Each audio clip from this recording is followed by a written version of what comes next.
Good afternoon. Thank you for hearing me today.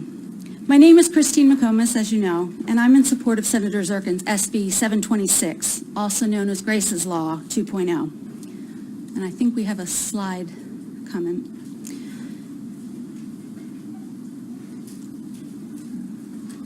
Should I just continue, or? Oh, okay. I'm sorry. Oh, it's what I knew. Okay, yeah, good. Gotcha. I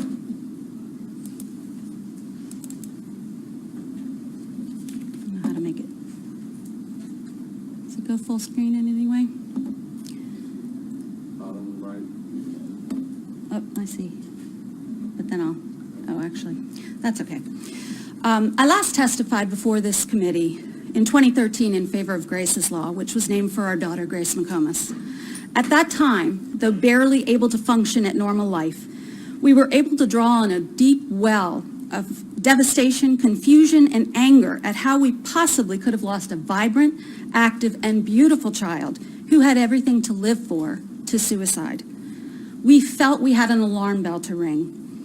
What started out as an uninvestigated drug-assisted sexual assault of our 14-year-old by an older neighbor turned into a horror story of fear, isolation, and trauma, with the addition of cyber hatred, harassment, and intimidation, and our inability to protect her or even see him held responsible.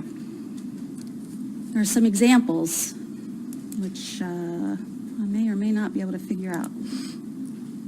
How do I get back where I was? I want you to see these in print because it's what my child saw in print. And I think, at least for me, when I first saw them, because she was very open, I found out just a few months after it started, she was very open and communicative. She wasn't a sullen teen. But when I saw these, I was absolutely alarmed. And I guess I will read them to you because I'm sure you won't be able to see it from there. But examples are things like, snitches, I will kill you. Snitches should have their fingers cut off one by one while they watch their families burn. I hate 7 times. I hate, hate, hate, hate, hate, hate, hate you. The next time my name rolls off your tongue, choke on it and die, all caps. I hope you see this and I hope you see this somehow and cry yourself to sleep, then kill yourself. You might as well. You're a worthless piece of... This is aimed at a 14-year-old who was already abused, who was already frightened. And I don't know, this is off script here, but this kid actually was involved in the juvenile system for something else and already had a do not contact, and this occurred anyway.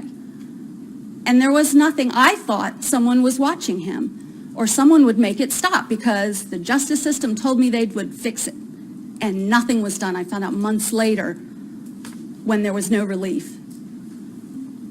Social media, and Twitter in particular, were new then, and adults were largely unaware of what was going on or the psychological dangers of malicious, dehumanizing cyberbullying, which was instantly amplified to entire peer groups.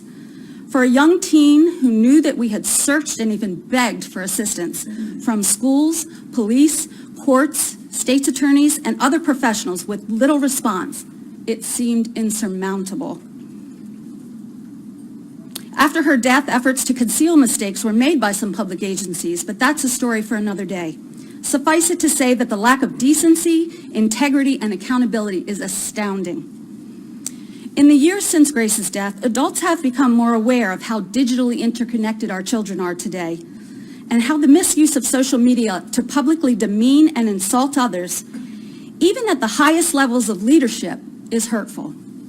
Name-calling, rudeness, and hatred are assaults on the human dignity of us all and must not be normalized. The proliferation of cyber equipment and applications continues to quickly morph and change, and children need additional protections from those who would use it for harm. There are local cases and those that span the globe of children being exploited and then being bullied to death by cyber abuse. Just in the last month alone, I have received pleas for help from 2 different Maryland families whose 12-year-old daughters were being hounded for explicit photos. In cases where a child has bravely stood up and asked for help, often a retaliatory explosion of cyber hatred is aimed back at them, and this must stop. Children need these protections, and we owe it to them not only to pass laws, but to speak up and out about the need for grace. And I don't have the next one, but in this context, grace would be, if you take her name, Grace, giving respect and compassion to everyone. It's the way the world, it's a way to a world of health, peace, and kindness for our children, and it's so needed. Please pass SB 726, Grace's Law 2.0. Thank you.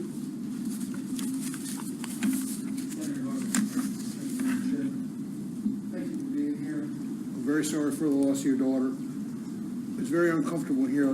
We have to ask questions. Sure. All right, so about midway through what you've written here and gave us in writing, you said it was an uninvestigated, drug-assisted sexual assault by a neighbor. Was your daughter on drugs? No. She What? was given drugs, crushed OxyContin. She had had alcohol. She was 14. She was testing limits. She had not been in trouble ever before. But at that time, she went with a girlfriend and drank some alcohol during a neighborhood party.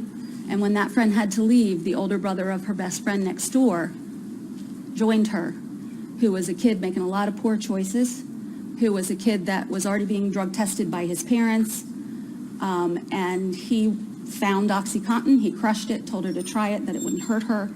He was older, she was stupid, and she did that. And then he took advantage of her. Okay. And when...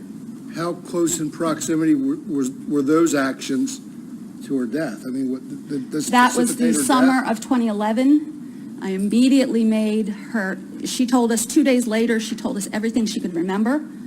I got in touch with her counselor at school and switched to a female to have support for her.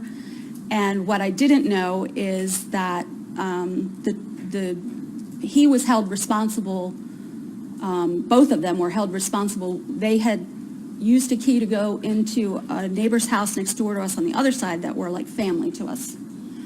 And we told those people when they came home exactly what happened. We apologized, and they were very gracious, but when this young man's family did not come forward and take responsibility or wasn't even willing to talk about it, this family got angry at this family. You lost me. Did they do something criminal when they were high, or? No, apparently using a key. We had a key for 20 years hanging on our wall to take care of their house and their animals when they were away.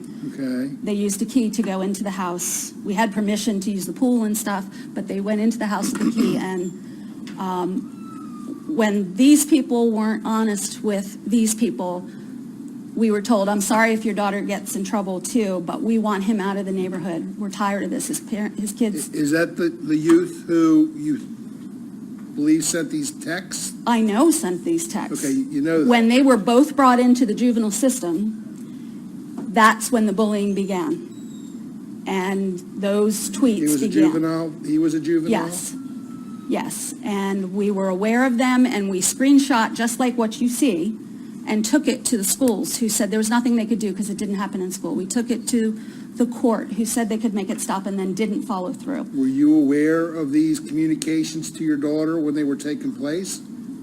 I was not aware. It started in the summer of 2011. She showed them to me shortly before the court case in October.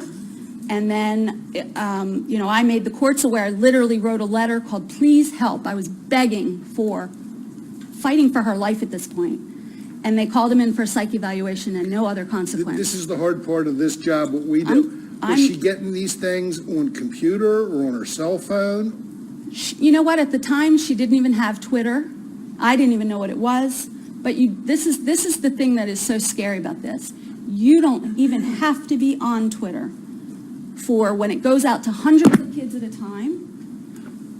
The rumor mill begins, and even friends who mean well say he's talking about you again, and they screenshot it and they share it with her, so she knows. Okay, so this was being disseminated to other people? Hundreds. Okay. Hundreds. Thank you. Thank you, Mr. Chair. Sure.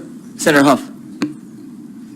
wanted to thank you for coming in and testifying, and, nobody feels sorry for us as politicians because we put ourselves in a position and people talk about us, but it always just shocks me, the stuff that adults will even say about stuff like on social media and stuff. We had a high-profile bill last year on rape that came in, and I can tell you in the summer I got messages from people, adults, suggesting maybe I'd feel differently if my wife or family member were raped, and just horrendous stuff. So adults are teaching children terrible things. It's adults are as bad online as the children are, and they're teaching these kids. We're setting a horrible example. Yeah, It's so got to stop. just thank you for coming. I remember you came in this originally when I was over in the house, so it was years ago, and this problem has only gotten so much worse.